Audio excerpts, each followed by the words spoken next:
Tunabaki tunapiga mic time. Oh Bwana umesema sitakuwa mkia, nitakuwa ni kichwa. Bwana ninaenda kumiliki kwa jina la Bwana majeshi. Unamiliki wakati Mungu akikusemesha hautaki kile Bwana anataka kufanya.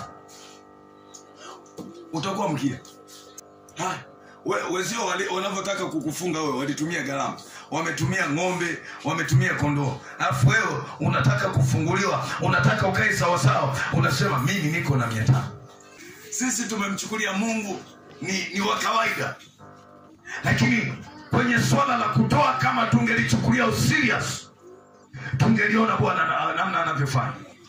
Tungeliona namna Bwana anavyotenda. Ninataka nikwambie, hata ukifunga na kuomba, kama Bwana amekusemesha kwenye eneo la kupanda mbegu, nenda kapande mbegu. Maana hata ukihangaika kufunga miaka 7, kama utakimbia kutoa, hautafanikiwa.